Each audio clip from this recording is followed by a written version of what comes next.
I've always thought of myself as a practical and level-headed person. At 35, working as a salesman, quick decisions and clear thinking have become second nature.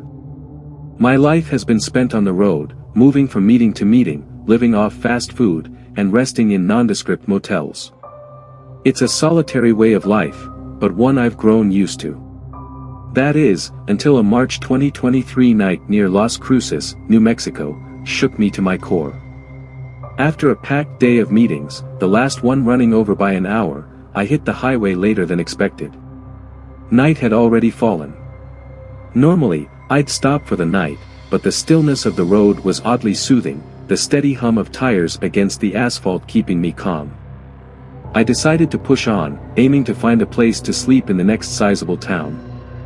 As the miles rolled by, fatigue set in, making it harder to concentrate. I glanced at my GPS, no motels for another 2.5 hours. Then I saw it, a rest area sign. A small, blue rectangle offering a spot to pause and regroup. It wasn't the cozy room I'd hoped for, but it would do. Pulling in, I was struck by the eerie stillness. A single street lamp struggled to light the cracked asphalt, casting a dim yellow glow. A lone car sat to the side with its hood popped. The scene felt off, but I brushed it aside. Car trouble wasn't unusual out here. Parking a few spaces away, I stretched, the cool night air heavy with silence. As I headed to the vending machine, fishing for change, a voice called out behind me. "Hey man, you got a minute?" Turning, I saw a middle-aged man approaching from the car. His face was weathered, his plaid shirt and frayed jeans worn thin. Though his smile seemed friendly, it didn't quite reach his eyes. "Car trouble?" I asked. "Yeah, dead battery," he replied, scratching his neck. "Could you give me a jump?" I glanced at his car, noticing there were no jumper cables in sight. Something about his tone felt off, but I didn't want to assume the worst. "Got cables?" I asked. He hesitated, his smile faltering momentarily. No. Must have left them at home. Maybe you've got some." "Sorry, I don't," I said. "There's a gas station about 20 minutes up the road. They might be able to help." His expression tightened before he forced a grin. "That's a long way. Could you give me a ride? Just to the station?" Alarm bells rang in my head. Letting a stranger into my car was the last thing I wanted to do. "Sorry, I'm on a tight schedule," I said, stepping back toward my car. His smile turned strained, his eyes hardening. "Come on, man. It's just a quick ride." "I really can't," I said firmly, turning away. That's when I noticed movement near his car. A figure crouched behind it came into view, a second man. My stomach tightened. I kept my voice steady. "Sorry, I've gotta go," I said, quickly heading to my car. The first man didn't follow, but I could feel his gaze burning into my back. As I got in and locked the doors, I saw the second man step out of the shadows. He was younger, dressed in dark clothes, and his posture screamed danger. Starting the engine, I reversed out, my headlights sweeping over them. The older man glared, and the younger one stared as I drove away. Neither moved to stop me, but their presence was enough to make my skin crawl. Back on the highway, I kept checking my rearview mirror. For a while, the road was empty, and I started to relax, until headlights appeared behind me, closing in fast. My pulse raced as they gained on me. I stayed calm, maintaining a steady speed, but the car kept tailing me. When I spotted a way station up ahead, its bright lights and parked trucks felt like a lifeline. I turned in, hoping the presence of others would deter them. The sedan slowed briefly before speeding past without stopping. I parked and sat there, hands shaking, as I watched their taillights fade into the distance. The hum of trucks and the chatter of drivers offered a sense of safety. Eventually, I felt ready to continue, but the memory of those two men lingered. What if I'd agreed to give him a ride? What if I hadn't noticed the second guy? The questions haunted me the rest of the drive. Now, I'm more cautious than ever on the road. I avoid rest areas at night, stick to well-lit gas stations, and always trust my instincts. Because you never know who, or what, might be waiting in the shadows.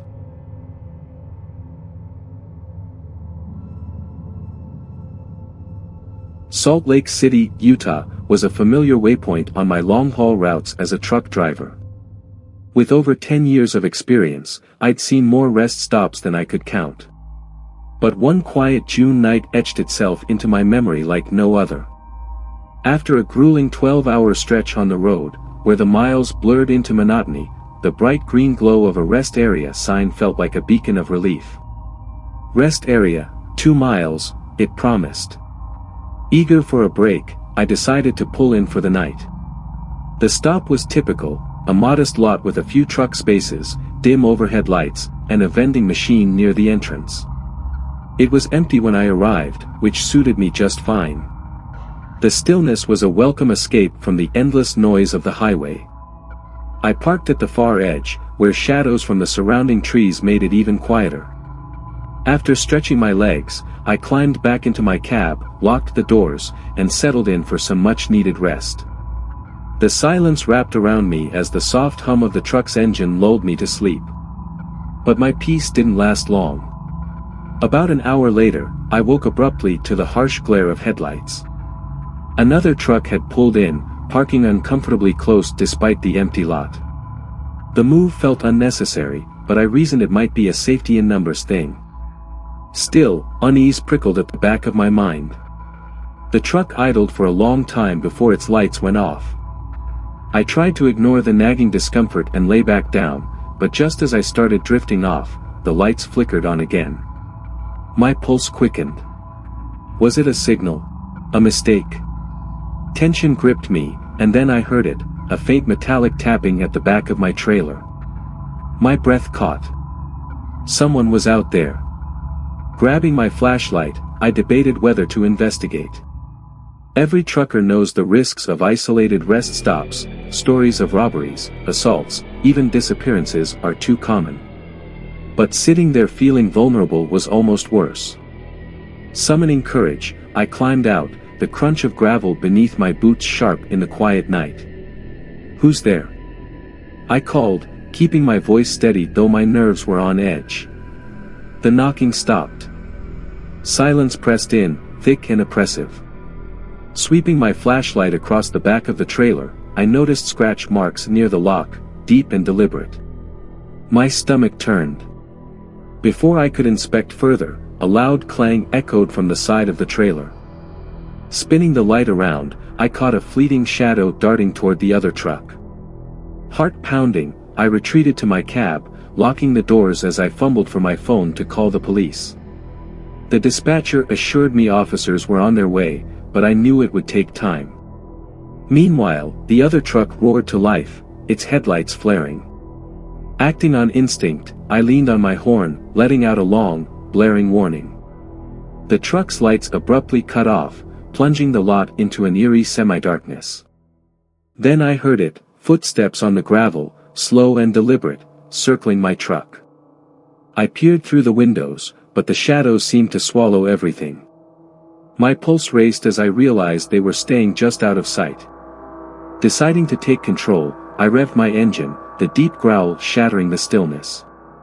Flicking on my high beams, I scanned the lot, catching movement near the edge. 2 hooded figures darted toward the other truck, their faces obscured. The truck peeled out of the lot, tires screeching as it disappeared into the night. Adrenaline coursed through me as I kept my headlights on, illuminating the empty lot until the distant wail of sirens brought a measure of relief. When the police arrived, they inspected my trailer and found more signs of tampering, scratches around the lock, discarded tools, and a crude crowbar. One officer shook his head. "Looks like they were trying to break in. Good thing you scared them off." I gave a detailed statement, describing everything I'd seen and heard. The officers promised to patrol the area more frequently, but the evidence left behind was a chilling reminder of how close I'd come to being another victim. After leaving the rest stop with the police, I made some changes: extra locks on my trailer, a dash cam to monitor my surroundings, and a sharper sense of caution. But no amount of preparation can erase the memory of that night. These days, every rest area feels different. That night in Salt Lake City taught me a sobering truth: out here on the road, the real dangers aren't always far away. Sometimes, they're right next to you, waiting for the perfect moment to strike.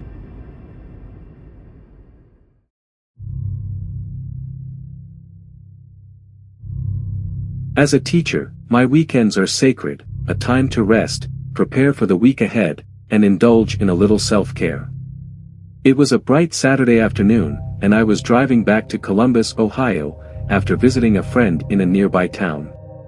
Our coffee chat ran longer than expected, and in my rush to leave, I forgot to fill up my gas tank. By the time I hit the road, the needle was precariously close to empty. I told myself I'd stop at the first station I came across. The gas station I found looked like it had been frozen in time. The paint was chipped, the pumps were relics of a bygone era, but it was operational, and that was all I needed.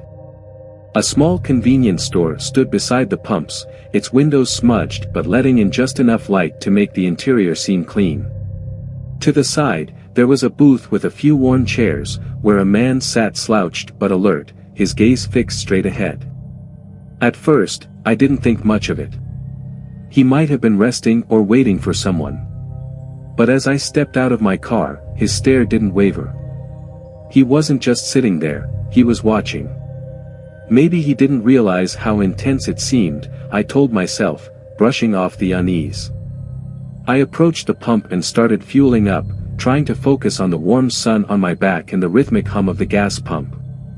Still, the feeling of being watched clung to me. Each time I glanced at the booth, his eyes were still locked on me, unblinking. I reasoned he might just be bored or absent-mindedly staring, but the knot of discomfort in my stomach tightened. As soon as the pump clicked to signal my tank was full, I replaced the nozzle and headed toward the convenience store to pay. I passed the booth on my way, keeping my head high and avoiding eye contact. The man's eyes followed me, a silent weight I couldn't shake. Inside, the store smelled faintly of coffee and cleaning products.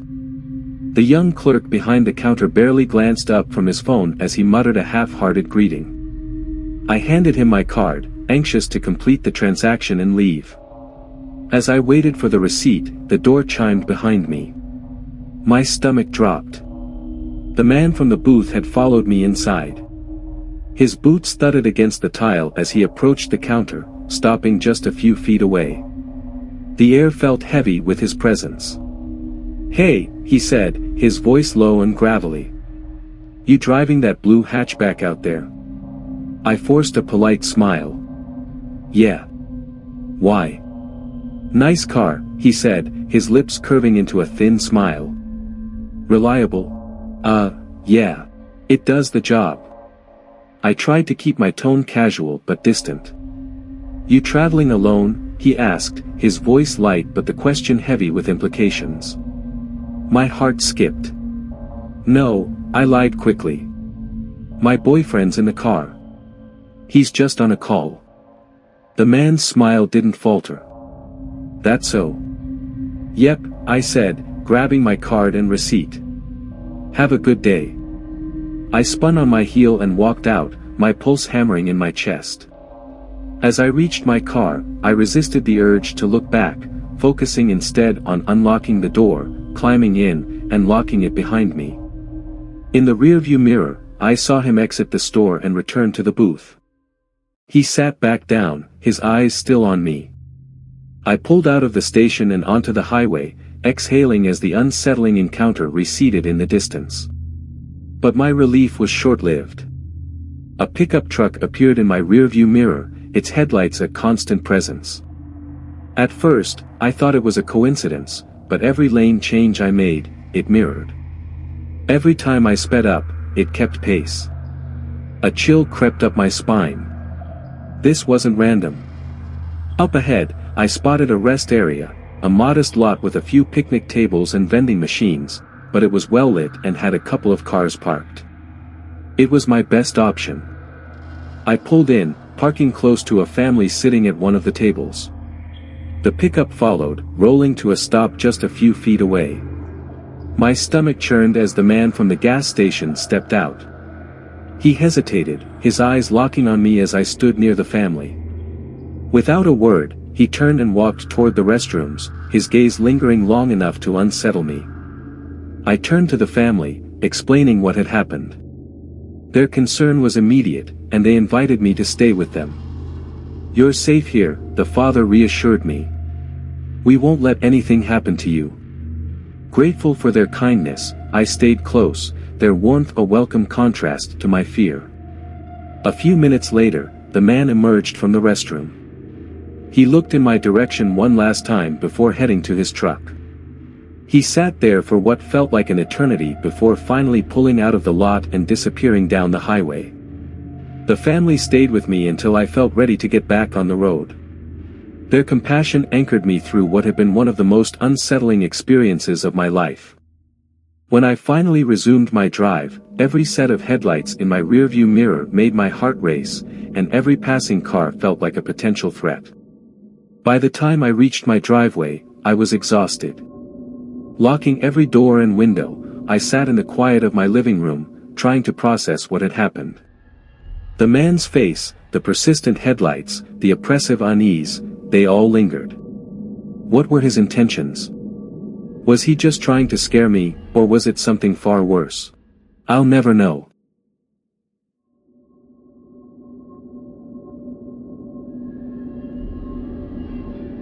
I've always appreciated the freedom and adventure that comes with road trips. As a librarian, my days are typically spent indoors, surrounded by the hushed ambience of books and quiet corners.